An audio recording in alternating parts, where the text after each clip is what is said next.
sama emosi kan bisa dikatakan beda tipis ya Mas. Iya. Beda tipis sekali. Nek menurut penjabaran jenengan mungkin buat teman-teman itu seperti apa? Kalau saya buruk itu kan ada, misalnya betina ya Mas, dia birahinya terlalu tinggi, burung itu ngering atau apa gitu. Itu kalau dia birahi tinggi tanpa di track pun biasanya dia ngering, dia udah OB gitu. Tapi kalau emosinya over, biasanya dia ketemu lawan baru kayak gitu, gitu. Jadi memang gimana sih kalau kita pun kadang kalau sendiri kan tidak mungkin nggak ada emosi tuh Mas. Mau apa masa emosi sendiri kan dikira orang gila gitu kan. Tapi begitu kita lihat musuh gitu katakan emosinya kita naik. Nah di saat itu kalau emosinya terlalu tinggi, burung itu biasa bunyinya tuh sambil kayak apa ya, kayak mau berantem gitu loh, nggak tenang gitu loh. Tapi kalau untuk burung vector sendiri tanpa emosi pun dia tidak jadi. Jadi memang yang dijaga itu emosinya. Birahinya jangan sampai dominan, karena kalau udah birahi ya udah betina tahu sendiri kan, vector birahi ya wis bubra gitu kan, ya wis kayak gitulah.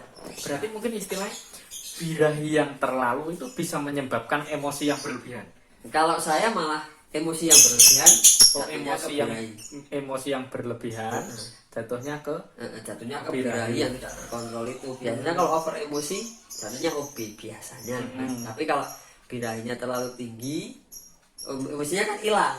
Malah kalau ketemu burung lain biasanya tidak begitu vector burung itu. Karena dia sudah birahinya yang sudah tidak terkontrol gitu. Jadi kadang malah ketemu burung lain dia bebek. Maka dia birahi kalau itu.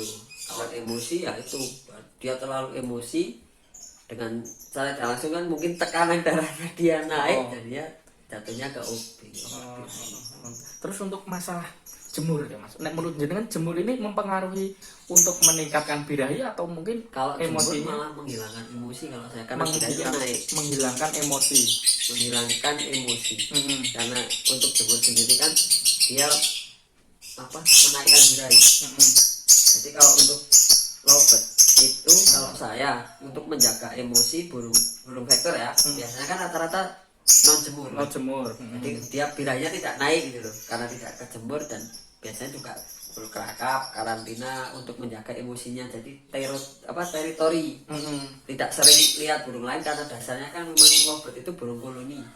Semakin banyak dia lihat burung lain kan insting koloninya dia keluar, jadinya emosinya hilang teman.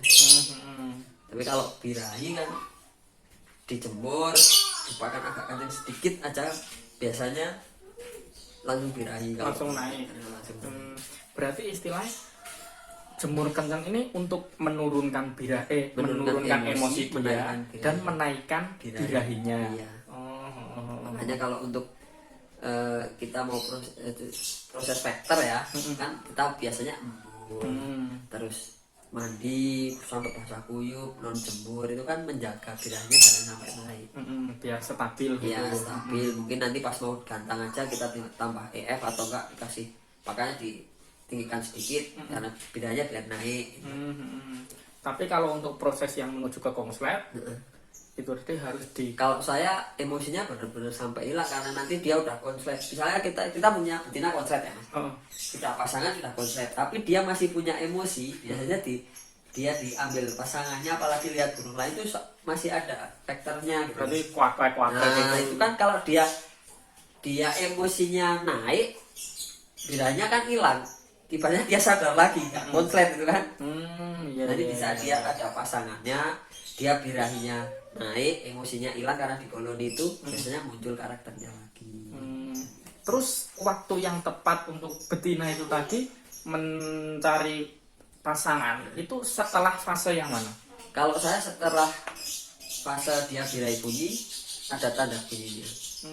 Jadi burung itu benar-benar udah gacor, tapi gacornya bukan gacor yang ya burung gacor gitu ya, tapi memang gacornya itu udah gacor pakai birahi, terus ada tanda bunyinya. Kalau yang saya amati itu burung yang menuju konslet itu lagu dobelannya terus udah kekuat, terus sudah ada tanda bunyinya. Ibaratnya katakanlah dia tanda itu entah gedek paruh, entah gedek, entah mainan lidah, gigit ya, tapi setiap mau bunyi biasanya ada tanda Oh, bunyi. berarti mau bunyi tetap diawali dengan hal Nah, itu.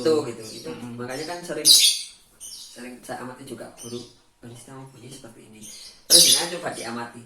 Semua burung konslet, ya ini sepengamanan saya, semua burung konslet pasti ada tanda bunyi. Biasanya kan entah jantan entah betina mesti. Kita pernah dia mau bunyi, entah itu dia gedek dulu atau mainan paruh dulu gitu kan, biasanya tanda bunyinya di situ. Terus kita juga bisa memahami burung itu, karena misalnya di gantangan, wah ini berangkat itu kan kita udah lihat burung itu mau bunyi. Oh ya, mesti depannya ada awalan dulu. Ada tanda bunyinya itu untuk menjurus. Biasanya kalau sudah ada tanda bunyinya, insya Allah konslet. Kalau untuk jantan sendiri kan mungkin istilahnya hampir konslet, tinggal kasih pasangan. Kuncinya jadi di pasangan gitu ya. Kalau untuk betina, kan sekarang banyak juga settingan macam-macam, setting loloh paut, setting betina ataupun setting jantan.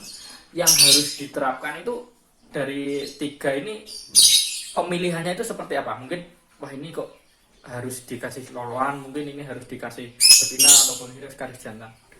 Kalau saya itu tidak cuma di jantan betina ya mas. Kalau jantan sih intinya kalau udah pasangan ya intinya dia ngawin. Kalau betina itu memang harus ya semuanya itu untuk pemasangan memang harus kita proses bongkar pasang mas. Berarti harus dicoba semua itu. Kalau saya iya, jadi karena gini, katakanlah wah ini betina, saya cas paut lah katakanlah biar dia kunci kan. Belum tentu dia cocok gitu mas. Jadi mungkin dia akur, tapi belum tentu klik. Jadi kita cari titik kliknya dia itu yang memang harus bongkar pasang, karena dipasang ini, oh ini enak tapi kok tidak maksimal ya. Bongkar lagi, dikasih lagi sampai benar-benar ketemu yang buat dia klik. Gitu. Jadi tidak banyak juga yang kasih pasangan sampai 15 kali, 20 kali, karena kita memang mencari kliknya dia biar dia nyaman, biar dia sampai ke top performnya dia gitu. Intinya kan untuk konslet sendiri kuncinya di pasangan memang. Oh, berarti betina mungkin sama paut kalau enggak jadi sama yang lolohan. Ya, Lolohan kalau enggak jadi sama betina-betina. Seperti itu. Kan enggak, biasanya gini, betina juga ada yang wah kalau dikasih jantan nanti dia kekawin hilang. Takutnya kan itu. Iya, tapi yang terbaru saya rahayu itu juga proses 3 kali mas saya. Pertama cas paut, dia enak, dia jalan, cuman bedanya masih sering naik. Ini di lapangan ada kayak lipsingnya kayak gitu kan. Terus dicoba dengan betina, dia tidak mau, berantem. Dan terakhir saya pasangi dengan jantan, dia dikawin malah enak. Berarti habis kawin malah enak. Iya, itu setiap hari burung itu harus kawin. Semakin dia sering dikawin, semakin birahinya dia stabil.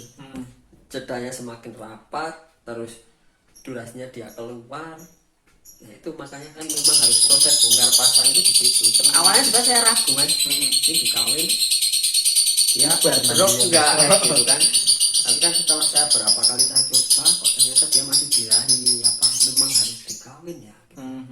Terus saya coba pakai jantan itu, dia dikawin dan hasilnya lebih enak, dan sampai sekarang pun dia pasangannya seperti itu.